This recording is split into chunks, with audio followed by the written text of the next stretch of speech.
Maryama Ba an haife ta a cikin shekara ta 1929 a garin Dakar da ke ƙasar Senegal. Ta kasance mai rajin kare haƙƙin mata, kuma marubuciya ce da ta bar gagarumar gudunmawa a tasirin adabin Afirka a idon duniya. Ta tashi ne a lokacin da ilimi baya samuwa ga 'ya'ya mata, amma ta samu sa'a kasancewar tana da mahaifi mai hangen nesa.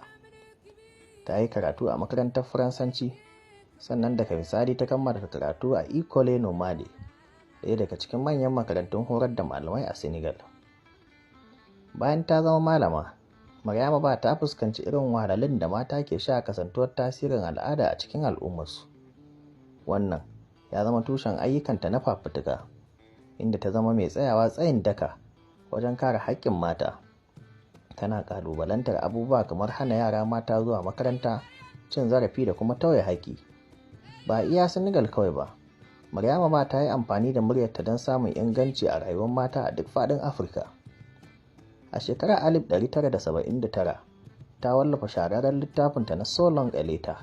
Wannan littafi ta rubuta shi a sigar wasiƙa daga wata bazawara mai suna Ramatullahi zuwa ga ƙawarta Aishatu.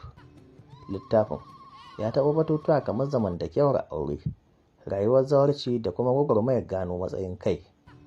Wannan littafi ya zama tushen nazarin mata a Afirka, kuma ya sa Maryama Ba ta samu yabo a duniya baki ɗaya, ciki har da samun kyautar Noma Award for Publishing in Africa a shekara ta 1980. Sai dai kuma Maryama Ba ta rasu a shekara ta 1981, 'yan shekaru kaɗan bayan da ta buga littafinta, amma ta bar gagarumin gudunmawa domin rubuce-rubucenta suna ci gaba da zaburar da mutane da jawo tattaunawa game da jinsi, al'ada da matsayin mata a cikin al'ummomin Afirka.